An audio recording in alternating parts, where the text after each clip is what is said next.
Episode 44-47. Gadis sang CEO pura-pura miskin. Seminggu kemudian, usaha Tante Sulis pun mulai berkembang. Banyak dari teman Andin ataupun Tante Sulis yang memesan oseng mercon buatan mereka. Tante Sulis pun merasa senang karena kini ia tak lagi merasa bosan di dalam rumah. Alhamdulillah usaha ini sudah berjalan dengan baik. Berarti mulai besok Andin sudah bisa masuk kantor ya Tan. Tante tinggal posting aja video-video seperti kemarin ditambah video Tante makan pakai oseng mercon ini. Ya menunya ganti-ganti Tan, jangan setiap hari itu lagi yang dimakan. Next time kalau peminatnya sudah semakin banyak kita akan buat level kepedasannya agar tidak sama rata. Kata Andin yang langsung diangguki Tante Sulis. Iya Andin, Tante juga berpikiran seperti itu. Makasih banyak Yandin, kamu udah mau bantu Tante buka usaha ini. Kalau gak dapat ide dari kamu Tante mungkin gak akan bisa nih jualan dan banyak kegiatan kayak gini.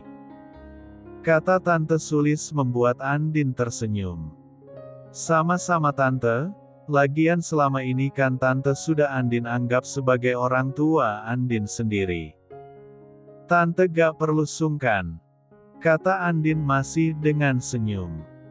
Iya Tante tahu kok, tapi Tante tetap berterima kasih ya. Alhamdulillah Tante jadi tidak bosan lagi di rumah, kata Tante Sulis membuat Andin menganggukkan kepala dan tersenyum. Sama-sama Tante. Kalau ada apa-apa Tante kasih tahu Andin aja. Andin pasti akan siap bantu Tante nanti. Kata Andin, Tante Sulis pun mengangguk antusias. Pasti. Jawabnya mantap. Sekarang kita istirahat Tan, sebentar lagi maghrib. Kata Andin. Iya Tante juga belum mandi nih, untung Om kamu belum pulang. Tadi dia bilang pulang telat. Kata Tante Sulis yang langsung diangguki Andin. Baiklah Tante, sampai ketemu makan malam nanti. Kata Andin yang langsung mendahului Tante Sulis masuk ke dalam kamarnya. Andin pun menghempaskan tubuhnya di kasur, ia menatap langit-langit dengan perasaan campur aduk. Tak ingin berlarut, Andin pun masuk ke dalam kamar mandi untuk membersihkan diri lalu ia pun melaksanakan sholat maghrib dan membaca Al-Quran sampai azan Isya. Hal yang sangat jarang ia lakukan. Tepat saat jam makan malam, Andin pun keluar dari kamar menuju meja makan. Di sana, Om Dharma dan Tante Sulis sudah duduk di kursinya masing-masing. Andin pun menghampiri keduanya dengan senyum mengembang. Hai Om. Kata Andin membuat Om Dharma menganggukkan kepala. Hai Andin, senang sekali sepertinya kalian hari ini. Tanya Om Dharma membuat istri dan keponakannya itu terkekeh kecil. Tentu saja Om, omset penjualan selama seminggu ini semakin naik. Bagaimana kita tidak senang? Iya kan Tan? Kata Andin diangguki Tante Sulis dengan cepat. Iya Pak, Andin bener. Alhamdulillah penjualan dari usaha baru kita semakin meningkat. Kata Tante Sulis dengan antusias. Alhamdulillah dong kalau begitu, itu artinya masyarakat banyak yang suka dengan masakan kalian. Kata Om Dharma membuat keduanya sangat senang. Alhamdulillah Pak, tapi lebih tepatnya sih masakan Andin karena kan resepnya punya dia. Kata Tante Sulis. Kita sama-sama Tante, asalkan Tante jangan kasih tahu rahasia dapur kita sama orang lain.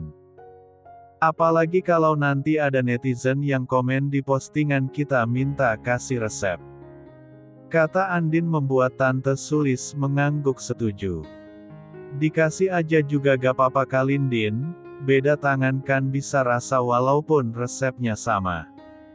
Tapi itu kembali lagi sih ke hak masing-masing mau ngasih atau enggak. Kata Om Dharma. Memang iya Om, tapi, dalam berbisnis rasanya gak etis kalau ada yang meminta rahasia perusahaan, bukan gitu Om. Sama dengan bisnis kecil-kecilan ini, bukan gak boleh meminta resep atau meniru masakan. Tapi namanya resep rahasia gak mungkin dong kita publikasikan. Kata Andin. Bener tuh Pak, kata Andin, kayak papa aja. Rahasia bukti dari klien gak mungkin kan papa kasih ke lawan. Kata Tante Sulis. Ya iya terserah kalian aja lah, memang beda frekuensi antara pembisnis dan pengacara itu. Makanya kalau ngobrolin bisnis pasti akan kalah. Kata Om Dharma membuat Andin terkekeh pelan. Tentu saja Om, apalagi dari tadi konteksnya kita lagi membahas soal bisnis dan resep rahasia. Sesuatu yang sangat sensitif selain uang. Kata Andin sambil terkekeh diikuti oleh Tante Sulis. Tapi banyak tuh konten kreator yang ngasih resep masakannya di TikTok, gak masalah. Kata Om Dharma. Itu kan karena memang konten mereka seperti itu Om. Tapi kan kita ini konten usaha. Masa iya resep rahasia dapurnya dibuka? Namanya konten kreator ya Om, jangankan resep masakan, mereview makanan bahkan mereview tempat pembuatan makannya buat mereka sah-sah aja. Kata Andin membuat Om Dharma menganggukkan kepala. Kenapa bisa begitu Yandin? Tanya Tante Sulis. Tante, kalau mereka yang membuat konten masak dan memberikan resepnya ya memang karena konten mereka memang kesana. Membuat konten sekaligus menyalurkan hobi, mungkin. Atau yang suka mereview makanan, itu kan hanya menjelaskan makannya enak atau tidak, bukan mereview bumbunya apa aja. Iya kan? Nah kalau mereka yang suka masuk dapur, gak mungkin kan menanyakan bumbu. Paling hanya melihat kondisi dapur dan cara pembuatannya, bukan tentang bumbu apa yang dimasukkan ke dalam masakan itu. Kata Andin membuat kedua orang yang tengah menikmati makanan mereka itu menganggukkan kepala mendengar penjelasan Andin. Iya sih bener juga ya, kata Tante Sulis. Tapi, itu sih pikiran Andin aja. Lebih jelasnya ya Andin kan gak tahu karena Andin bukan konten kreator hehehe, kata Andin sambil terkekeh. Tapi kamu cocok loh jadi konten kreator, kamu pintar bicara bisa juga mempromosikan dagangan. Kenapa gak kamu coba aja? Tanya Tante Sulis. Gak ah Tan, jadi konten kreator itu ribet dan pusing. Andin gak sanggup kalau harus mikirin konten apa hari ini, konten apa besok. Gak kebayang deh, mendingan Andin di kantor tanda tangan berkas dan meeting sana-sini. Kata Andin membuat Om Dharma terkekeh geli. Itu bukan basic kamu, karena kamu memang seorang pengusaha makanya kamu gak bisa bikin konten begitu. Kata lelaki itu membuat Andin mengerucutkan bibir. Apa sih papa ini? Nyatanya banyak loh pengusaha yang jadi konten kreator juga. Banyak malahan. Kata Tante Sulis. Banyak memang, tapi sebagian dari mereka hanya menunjukkan kemewahan yang dia punya. Iya kan? Flexing sana-sini giliran dicari tahu aliran dananya. Ternyata seorang koruptor. Kata Om Dharma yang masih setia dengan tawanya. Kan gak semua kayak gitu Om, ada kok pengusaha sekaligus konten kreator yang beneran kaya yang bener karena usaha dan kerja kerasnya semua yang dia punya. Kata Andin membuat Om Dharma menganggukkan kepala. Ada memang, tapi tidak semua. Dan Om sangat paham itu. Kata Om Dharma yang sudah menghabiskan makanannya. Oh ya kapan Mami dan Papi kamu sampai ke Indonesia? Tanya Om Dharma. Kenapa? Om sudah bosan ya aku tinggal di rumah ini. Tanya Andin membuat Om Dharma terkekeh. Tentu saja enggak, bukan begitulah. Om cuma nanya aja, kan sudah lama Om gak ketemu sama mereka. Emang salah kalau Om menanyakan mereka? Tanya Om Dharma. Andin kira Om sudah bosan lihat Andin di rumah ini. Gak apa-apa sih nanti Andin pulang ke rumah Mami sama Papi. Kata Andin yang masih dengan santai menikmati makannya. Ye janganlah, nanti tante kesepian kalau gak ada kamu. Udahlah nanti aja kamu pulangnya kalau Mami sama Papi udah sampai Indonesia, kata Tante Sulis. Abis Om Dharma nanyanya kayak gitu, Andin kira Om Dharma udah bosan lihat Andin di rumah ini. Kata Andin membuat Tante Sulis menatap suaminya yang justru terkekeh mendengar perkataan Andin.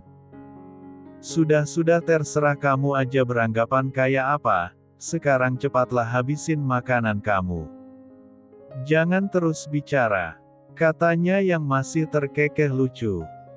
Tante Sulis pun menggelengkan kepala mendengar perdebatan keduanya. Ia pun mulai membereskan piring satu persatu miliknya dan juga sang suami yang sudah selesai makan. Episode 45. Bu, panggil Rudi pada ibunya saat Niken sudah terlelap. Ada apa Rat? Tanya perempuan parubaya itu dengan suara kecil. Rudi mau bicara sebentar boleh? Tanyanya yang langsung mendapat anggukan kepala dari sang ibu. Keduanya pun menuju ruang tamu, di sana Rudi sudah menyiapkan 2 gelas teh hangat untuk mereka. Ada apa sih Rat? Tumben banget kamu ngajak ibu ngobrol berdua kayak gini. Tanya Bu Murni dengan heran. Maaf Bu, tapi sepertinya Rudi harus katakan ini pada ibu, tapi ibu janji ya jangan bersikap berlebihan. Tanya Rudi semakin membuat Bu Murni heran dengan apa yang dikatakan oleh anaknya itu. Ada apa sebetulnya Rat? Tanya Bu Murni dengan dada yang sudah mulai berdebar. Mengenai Niken Bu. Ada apa dengan Niken Rat? Tanya Bu Murni menatap tajam Rudi. Bu, Niken ternyata selama ini dia bekerja dengan cara yang tidak benar. Kata Rudi membuat Bu Murni syok, bagai tersambar petir mendengar berita yang diberikan oleh Rudi. Bu Murni pun menutup mulutnya dan menggelengkan kepala dengan mata yang sudah berkaca-kaca. Kamu bohong kan Rat? Kamu pasti bohong? Gak mungkin Niken melakukan hal seperti. Tolong kamu jangan main-main sama ibu Rat.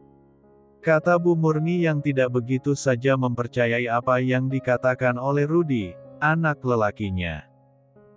Rudi gak bohong Bu, selama beberapa hari ini Rudi sudah mencari tahu dan sudah memastikan apa yang dilakukan Niken di luar sana.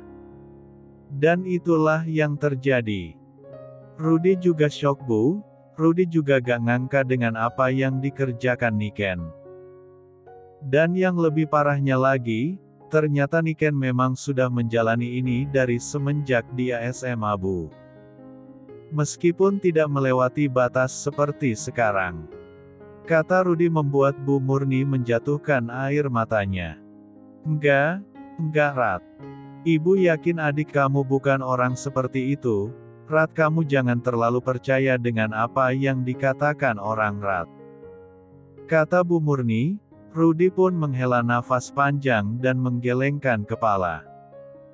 Tidak Bu, Rudi tidak ada yang menghasut. Rudi melihat dengan mata kepala Rudi sendiri, kalau ibu tidak percaya juga. Ibu boleh lihat video ini. Kata Rudi menyerahkan ponselnya ke tangan sang ibu yang masih gemetar. Itu video Niken saat sedang berjalan dengan beberapa lelaki parubaya yang berbeda-beda Bu. Bahkan salah satunya baru saja Rudi dapatkan kemarin saat Rudi sendiri mengikuti Niken. Dan ibu tahu. Mereka singgah ke sebuah hotel Bu. Lanjut lelaki itu mengusap wajahnya. Lalu, Apa yang harus ibu katakan, Rat? Semuanya sudah terbukti, Niken juga tidak akan mengaku kalau kita tanyakan soal ini. Apa yang harus kita lakukan? Tanya Bu Murni yang sudah terisak. Sebagai seorang ibu hatinya sangat sakit mengetahui anaknya bekerja seperti itu. Meski dalam pikirannya ia menyalahkan Andin karena membuat kehidupan mereka menjadi seperti ini. Semua ini salah Andin, Rat. Kalau aja Andin gak usir kita dari rumah itu, kehidupan kita gak akan seperti ini. Niken juga pasti gak akan melakukan hal memalukan seperti itu, kata Bu Murni dengan nada geram. Tidak, Bu. Sebelum Rudy menikah dengan Andin pun Niken sudah seperti itu. Jadi bukan karena kehidupan kita yang sudah berubah ini, tapi karena pergaulan Niken yang sudah di luar batas. Kata Rudy membuat Bu Murni mendongak dan menatap tajam anak lelakinya. Tidak. Untuk ibu, tetap semua salah Andin. Memang Niken salah karena melakukan hal seperti itu, tapi seperti katamu kan. Dia tidak bertindak di luar batas, tapi sekarang. Setelah kehidupan kita seperti ini, Niken jadi melakukannya. Semua salah Andin, Rat. Salah Andin. Kata Bu Murni menangis histeris. Bu, ibu sabar, Bu. Kita tidak bisa menyalahkan orang begitu, Bu. Besok, Rudy akan tanyakan semuanya sama Niken secara baik-baik dan meminta dia melepaskan lelaki itu. Toh, kerjaan Rudy juga gajinya lumayan untuk kehidupan kita. Iya kan, Bu? Kata Rudy yang mendapat gelengan kepala dari Bu Murni. Tidak bisa, Rat. Kita harus membuat perhitungan pada Andin. Besok ibu akan mendatangi perusahaannya. Ibu akan labrak dia di sana besok. Biar semua orang tahu apa yang sudah dia lakukan pada kita. Kata Bu Murni yang langsung dijawab gelengan kepala oleh Bu Murni. Bu, tidak bisa seperti itu. Semua ini bukan salah Andin. Jadi ibu tidak bisa membuat keributan di sana. Lagian apa ibu mau kalau sampai ibu dilaporkan karena hal itu? Tanya Rudy membuat Bu Murni terdiam. Tidak. Ibu akan tetap ke sana, dengan atau tanpa persetujuan kamu. Kata Bu Murni yang langsung meninggalkan Rudy di ruang tamu seorang diri. Ia masuk ke dalam kamar dan mengunci pintunya. Ia pandangi putri satu-satunya itu dengan air mata yang terus mengalir. Seharusnya kehidupan kita sudah jauh lebih baik, ya Ken? Kamu kuliah, ibu sudah melewati masa tua tanpa beban, punya rumah, punya mobil. Seharusnya hidup kita sudah terjamin, tapi karena perempuan itu dengan tega mengusir kita. Kita harus melewati jalan hidup seperti ini. Kita akan balas apa yang dia lakukan, ya Ken? Kita balas. Kata Bu Murni mengusap kepala Niken dengan sayang. Di ruang tamu, Rudy mengeram frustasi atas respon ibunya. Andai dia tahu akan seperti itu, maka ia tidak akan memberitahukan apa yang ia tahu. Keesokan paginya, setelah Rudy berangkat kerja dan Niken sudah berangkat kuliah, Bu Murni bersiap untuk pergi. Sesuai rencananya hari ini ia akan mendatangi perusahaan Andin yang tentu saja ia sangat tahu di mana letaknya. Aku harus berikan perempuan itu pelajaran. Lihat saja, aku akan buat dia malu dengan semua karyawannya karena sudah berbuat zolim pada ibu mertuanya. Gumam Bu Murni yang tengah bersiap. Sambil menunggu taksi online yang sudah ia pesan, Bu Murni pun duduk di depan rumah setelah mengunci pintu. Bu Murni, mau kemana tuh? Udah cantik aja pagi-pagi, kata tetangga Bu Murni. Bukan urusan kamu, jawab Bu Murni dengan ketus. Judes banget deh Bu Murni ini, saya kan cuma nanya. Oh ya, si Niken itu kerja apa sih? Kok setiap hari berangkat sore pulang hampir pagi, Bu? Hati-hati loh Bu, punya anak perempuan itu jangan diumbar gitu. Kata tetangga Bu Murni membuat Bu Murni menggeram kesal. Kerjalah, kemana lagi? Udah deh, gak usah sibuk ngurusin urusan orang. Masih pagi, mendingan urusin aja tuh cucian di rumah. Ngapain sih pagi-pagi udah kepo aja? Jawab Bu Murni membuat tetangganya itu mencebikkan bibir. Tak lama terdengar klakson mobil, taksi online yang dipesan Bu Murni pun berhenti tepat di depan Bu Murni dan tetangganya. Tanpa menghiraukan tetangganya itu, Bu Murni pun memasuki mobil dengan gayanya yang angkuh. "Jih, gaya banget deh," gumam tetangga Bu Murni yang langsung masuk ke dalam rumahnya sendiri. Sementara itu, Andin yang tengah berada di ruangannya pun sibuk dengan berkas yang sudah menumpuk karena selama seminggu ini ia tinggal demi membantu Tante Sulis membuat usaha. "Din, hari ini ada meeting dengan PT Sinar Food saat jam makan siang ya," kata Sarah membuat Andin menghela nafas. "Tidak bisakah kalau kamu saja yang datang?" tanya Andin membuat Sarah menyeritkan kening dan langsung duduk di hadapan temannya itu. "Tidak bisa dong, kita akan ke sana berdua," kata Sarah yang langsung diangguki oleh Andin dengan terpaksa. Saat sedang mengobrol, Nuri pun masuk dengan wajah panik. "Din," katanya membuat Andin terkejut. "Kenapa? Ada apa?" tanya Andin diangguki juga oleh Sarah. "Ada mantan mertua kamu di bawah bikin keributan," kata Nuri membuat Andin dan Sarah saling pandang. "Bu Murni, ngapain dia kesini?" tanya Sarah yang langsung dijawab gelengan kepala oleh Andin. "Kayaknya kamu harus turun deh Din," kata Nuri. "Iya, ayo kita turun," kata Andin yang berjalan dengan tegas dan menatap ke depan penuh wibawa. Sesampainya di lantai dasar, Andin melihat serpihan vas bunga yang sudah hancur berantakan di lantai. "Apa-apaan ini?" teriak Andin membuat Bu Murni menghentikan umpatannya dan menatap tajam ke arah wanita bergelar CEO itu. Episode 46. Apa-apaan ini? Teriak Andin membuat Bu Murni menghentikan umpatannya dan menatap tajam ke arah wanita bergelar CEO itu. "Nah, ini dia menantu tidak tahu diri yang tega membuang mertua juga suaminya," kata Bu Murni membuat Andin mengerutkan kening. "Maksud ibu apa ngomong kayak gitu? Jangan buat masalah di sini," kata Andin memandang tajam mantan mertuanya. "Kenapa? Kamu takut kalau karyawan kamu tahu bagaimana kelakuan kamu pada suami dan mertuamu?" kata Bu Murni seperti menantang Andin.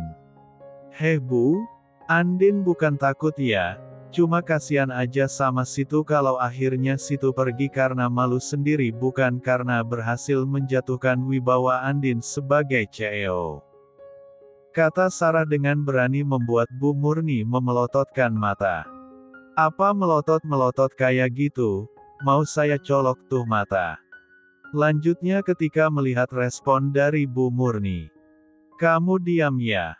Saya gak ada urusan sama kamu, urusan saya sama menantu gak tahu diri ini," kata Bu Murni membuat Andin menghela nafas panjang. "Apa mau datang ke sini sebenarnya?" tanya Andin masih dengan santai. "Ibu hanya ingin semua orang tahu bagaimana kamu yang seorang CEO sekaligus pemilik perusahaan ini memperlakukan suamimu dan keluarga. Ibu ingin mereka semua tahu bagaimana bejatnya kamu sebagai seorang istri yang sudah durhaka pada suami," kata Bu Murni dengan berteriak seolah agar semua orang tahu jika dia sudah dizolimi oleh Andin. "Oh ya, silahkan kalau gitu," kata Andin dengan santai membuat Bu Murni dan kedua sahabatnya membelalakan mata mendengar respon dari perempuan itu. Din, kata Sarah sedikit berbisik. Namun, Andin tak menggubris, ia menghampiri Bu Murni seorang diri penuh dengan wibawa. Silahkan lakukan apa yang mau ibu lakukan. Anda mau buat keributan? Silahkan. Tapi ingat, setiap perlakuan pasti akan ada pertanggungjawabannya. Jadi saya minta, Anda harus siap mempertanggungjawabkan apa yang Anda lakukan. Kata Andin memandang tajam pada Bu Murni yang sebetulnya sudah gemetar ketakutan. Lihat kan, betapa tidak sopannya atasan kalian pada mertuanya, kalian lihat sendiri. Bagaimana mungkin perempuan seperti ini bisa menjalankan perusahaan dengan baik kalau kelakuannya seperti ini? Kalian salah memilih tempat untuk bekerja. Kata Bu Murni membuat Andin mengerutkan kening. Sudah, begitu saja. Tanya Andin memandang sinis Bu Murni yang terdiam. Bu, Ibu, Anda ini lupa atau gimana? Apa yang ibu katakan tidak akan berpengaruh apa-apa padaku ataupun perusahaan ini. Tahu kenapa? Karena mereka semua sudah jelas tahu siapa yang salah dan siapa yang benar. Alasan apa yang membuat aku menendang kalian dari kehidupan aku itu adalah suatu kebenaran, mau ibu teriak aku seperti apapun gak akan merubah semuanya. Ibu tahu kan kalau kelakuan Mas Rudi di luar sana sudah tersebar, tentu saja mereka bisa menilai Bu. Kata Andin membuat Bu Murni memainkan bola matanya ke kanan dan ke kiri. Kesalahan Rudi itu karena kamu yang terlalu jahat pada kami, andai kamu bisa bersikap jauh lebih baik mungkin Rudi tidak akan pernah selingkuh. Kata Bu Murni membuat Andin terkekeh lucu. Oh ya. Apa ibu yakin dengan apa yang ibu katakan? Bu, lebih baik ibu segera pergi sebelum ibu semakin malu di sini. Kata Andin dengan nada tegas. Kamu mengusir saya. Ingat Din, biar bagaimanapun Rudi punya hak atas perusahaan ini. Kata Bu Murni membuat Sarah dan Nuri membelalakan mata, sementara Andin terlihat santai menanggapi perkataan Bu Murni. Heh nenek tua, jangan sembarangan kalau ngomong. Bahkan sebelum Andin kenal dengan anak lelakimu, perusahaan ini sudah ada. Dari mana datangnya tiba-tiba ujuk-ujuk anak Anda yang parasit itu bisa dapat hak atas perusahaan ini? Kata Sarah yang sudah tidak tahan mendengar perkataan Bu Murni. Bu Murni yang mendengar panggilan dari Sarah pun semakin terbakar emosi. Ia pun menghadapi Sarah yang kini tampak geram dengan perkataan Bu Murni. Sudah kubilang, kau diam dan jangan ikut campur. Atau kau mau karirmu hancur setelah anakku mendapatkan haknya di perusahaan ini? Kata Bu Murni membuat Sarah kini tampak tertawa meremehkan. Bu, sadar diri aja dulu baru ngehalu. Mau situ bilang apa juga gak akan pernah saya kehilangan karir apalagi dipecat dari perusahaan ini. Kayaknya ibu udah mulai stres deh karena kasus anaknya hahaha. Kata Sarah membuat Nuri menyenggol lengan sahabatnya itu. Kurang ajar sekali mulutmu. Tidak pernah dididikkah oleh orang tuamu hingga kamu tidak punya sopan santun sedikit pun pada orang yang lebih tua? Kata Bu Murni yang sudah bersiap menamparkan Sarah, namun langsung tertepis oleh Sarah yang dengan sigap memelintir tangan Bu Murni. Andin pun masih terlihat santai dengan tindakan yang dilakukan Sarah, sementara Nuri sudah menutup mulutnya. Jangan sekali-kali Anda sentuh wajah saja dengan tangan kotor Anda ini, sekarang Anda pergi dan jangan pernah kembali ke sini. Atau saya tidak akan segan-segan untuk mematahkan tangan Anda. Kata Sarah yang langsung mendorong Bu Murni tepat di depan pintu keluar di mana Satpam segera membantu Bu Murni untuk keluar dari area tersebut. Awas kalian ya, aku gak akan diam aja setelah kalian permalukan aku di sini. kata Bu Murni sebelum pergi meninggalkan gedung kantor tersebut. Dasar nenek peot. Bikin orang susah aja. Kamu juga, kenapa diam aja sih Ndin? Kata Sarah dengan kesal. Cip, buat apa aku capek-capek ngurusin orang seperti itu, lebih baik aku ladenin dengan santai. Sudahlah lebih baik semuanya bubar. Kerjakan tugas kalian masing-masing. Kata Andin dengan nada santai namun tegas. Baik Bu, jawab semua karyawan Andin dengan serentak. Ayo balik, haus aku. Kata Sarah yang langsung menaiki lift khusus direksi diikuti oleh Andin dan juga Nuri.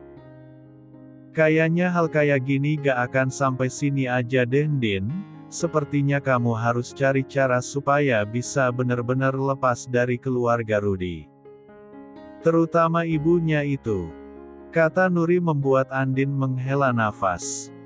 Aku sendiri sebetulnya bingung, kenapa Bu Murni masih mengusikku. Padahal aku sendiri gak pernah ketemu sama dia apalagi Mas Rudy, aku juga heran. Kata Andin.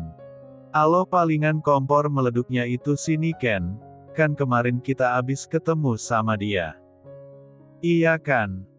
Kata Sarah setelah menghabiskan sebotol minuman air dingin yang ada di ruangan Andin. Ya mungkin aja, tapi yang aku heran ya kenapa mantan mertua kamu itu sampai mikir kalau perusahaan ini ada hak dari Rudy. Padahal kita tahu sendiri kalau perusahaan ini sudah lebih dulu dibanding hubungan Rudy dan juga kamu Ndin. Kata Nuri membuat Sarah dan Andin terdiam. Entahlah aku juga bingung, padahal Mas Rudy sama sekali tidak mempunyai kontribusi apapun pada perusahaan ini. Kata Andin yang juga diangguki keduanya. Mereka pun sibuk dengan pikirannya masing-masing, sampai akhirnya Sarah mengatakan hal yang membuat mereka terkejut. Jangan-jangan Bu Murni mengira semuanya ini juga berkat si Rudy kutu kupret itu lagi, atau lebih tepatnya karena sewaktu masih jadi suami kamu Rudy gak melarang kamu untuk tetap meneruskan kerja di perusahaan ini. Kata Sarah membuat Nuri dan Andin saling pandang. Mana ada begitu. Sebelum kenal dengan Rudy pun perusahaan ini sudah ada dan Andin sudah memegang tanggung jawab penuh, sebelum akhirnya kamu yang pegang sewaktu Andin mau berpura-pura bangkrut. Kata Nuri menggeplak bahu Sarah sedikit keras. Sakit tahu Nuri, kan kali aja seperti itu. Kita kan gak tahu. Namanya juga orang gak tahu diri, iya kan? Kata Sarah membuat Andin dan Nuri berpikir. Aku gak ada kepikiran sampai ke sana sih, cuma bisa jadi memang seperti itu. Kata Andin membuat Sarah menganggukkan kepala beberapa kali. Kalau benar begitu, berarti kamu harus benar-benar berhati-hati Ndin. Karena bisa aja mantan mertua kamu itu bertindak lebih daripada hari ini. Kata Nuri memberikan warning pada sahabatnya itu. Episode 47. Kalau benar begitu, berarti kamu harus benar-benar berhati-hati Ndin. Karena bisa aja mantan mertua kamu itu bertindak lebih daripada hari ini. Kata Nuri memberikan warning pada sahabatnya itu. Maksud kamu? Tanya Andin. Cik, begini nih kalau orang gak bisa tegas, tegas dong Andini. Geregetan deh. Kata Sarah yang hampir mengetuk kepala Andin. Iya bener apa kata Sarah Ndin, mulai sekarang kamu tuh harus lebih tegas sama Rudy dan keluarganya. Terutama sama mantan ibu mertua kamu itu. Kamu lihat sendiri kan sepagi ini aja dia udah berani buat keributan. Di kantor ini pula, dia bahkan memecahkan vas bunga yang ada di lobi. Ndin, kami gak mau melaporkan hal ini ke polisi atas tuduhan tindakan tidak menyenangkan dan perusuhan di kantor. Memang kerugiannya tidak seberapa, tapi tetap saja itu kerugian terutama untuk nama baik kamu. kata Nuri yang langsung diangguki antusias oleh Sarah. Nah bener apa kata Nuri, aku setuju. Semua ini untuk pelajaran buat nenek peot itu, udah bikin malu di depan para karyawan. Kata Sarah menambahi. Apa gak terlalu berlebihan kalau sampai harus melaporkan ke polisi? Tanya Andin membuat keduanya menghela nafas. Masalah berlebihan atau enggak itu urusan belakangan Din, kamu itu pemilik perusahaan sekaligus CEO di kantor ini. Kamu harus tegas dengan segala tindakan yang kamu ambil, bukan hanya dengan klien atau karyawan tapi juga dengan hal-hal seperti itu. Kata Nuri. Iya bener Din, lagian dengan tindakan Bu Murni yang kayak gitu bisa aja membuat kamu rugi. Bersyukur saat ini kamu tidak sedang ada klien atau meeting penting, kalau ada. Bukannya itu malah membuat kita rugi jauh lebih besar, belum lagi kalau nanti dia buat berita yang enggak soal kamu atau perusahaan ini. Kita gak tahu loh apa yang ada di pikiran orang licik seperti Bu Murni itu. Kata Sarah membuat Andin terdiam dan memikirkan apa yang dikatakan oleh kedua sahabatnya itu. Gimana ya? Cuma menurutku terlalu berlebihan kalau hanya karena itu kita harus melaporkan beliau ke polisi. Bukan aku tidak bisa tegas, cuma bagaimanapun dia adalah seorang ibu dan umurnya pun sudah terlalu tua untuk menghabiskan sisa hidupnya di dalam penjara. Aku tidak setega itu Sar, Nur.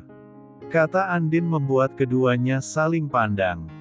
Tapi Andin, begini deh, coba kamu bayangkan orang tua sendiri andai masuk penjara di usia setua itu. Bagaimana perasaan kalian?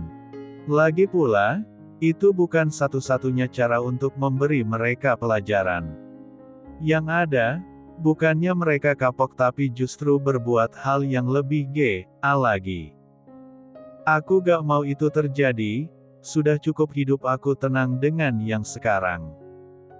Lagian memang Bu Murni bisa melakukan apa untuk bertindak lebih dari yang tadi. Kata Andin membuat keduanya terdiam. Mereka pun membuang nafas kasar, tak menyangka dengan pemikiran Andin yang sangat di luar prediksi mereka. Tapi Andin, bagaimana dengan nama baik kamu? Tanya Nuri. Andin pun tersenyum. Aku yakin apa yang dilakukan Bu Murni tidak akan berpengaruh apapun pada nama baikku, apalagi hanya di perusahaan ini. Karyawan itu semua tahu bagaimana karakter masing-masing pemimpinnya, jadi gak perlu khawatir sampai seperti itu. Kata Andin masih dengan santai dan bijak menghadapi permasalahan ini. Tapi andai dia berbuat yang lebih daripada ini, aku sendiri yang akan melaporkan wanita tua itu. Aku gak bisa percaya sama kamu Din, kamu terlalu baik jadi orang. Kata Sarah membuat Andin tersenyum kecil, sementara Nuri mengelus punggung Sarah yang nafasnya nampak masih baik turun. Iya terserah kamu aja Sar, sekarang sebaiknya kalian kerjakan apa yang jadi tugas kalian. Masalah ini biar nanti aku bicarakan dengan Om Dharma baiknya harus gimana. Pinta Andin yang langsung dikerjakan oleh keduanya. Mereka pun keluar dari ruangan Andin kembali ke tempat masing-masing. Sementara itu, Niken yang saat ini tengah di sebuah restoran tampak celingak-celinguk mencari seseorang yang sudah berjanji temu dengannya. Mana sih, lama banget gak dateng-dateng. Gak tahu apa aku udah bosen banget di sini. Gumam perempuan itu. Sementara itu di sudut restoran, seseorang tengah memantau pergerakannya sebelum melabrak kedua orang yang dia tunggu. Hai, udah lama kamu nunggu? Tanya lelaki yang sedari tadi ditinggu oleh Niken. Om kemana aja sih, lama banget. Aku pegel tahu nungguin di sini. Kata Niken dengan mengerucutkan bibir. Maaf sayang, Om tadi sedang ada meeting makanya lama. sebagai permintaan maaf gimana kalau sekarang kita jalan-jalan? Kamu mau beli apa? Tanya laki-laki itu membuat Niken tersenyum dengan mata berbinar, sementara orang yang berada tak jauh dari mereka memelototkan mata mendengar perkataan lelaki itu. Aku pengen ke salon om, beli perhiasan sama ponsel baru. Gimana? Kata Niken dengan nada yang sudah mulai melunak. Boleh dong, tapi sekarang kita makan dulu ya, om lapar. Tadi tidak sempat sarapan karena harus mengejar meeting. Kata lelaki itu yang langsung diangguki oleh Niken, mereka pun memanggil pelayan untuk memesan makanan. Sebelumnya Niken memang hanya memesan minum, karena takut uangnya tak cukup tapi begitu lelakinya datang ia pun ikut memesan makanan kesukaannya.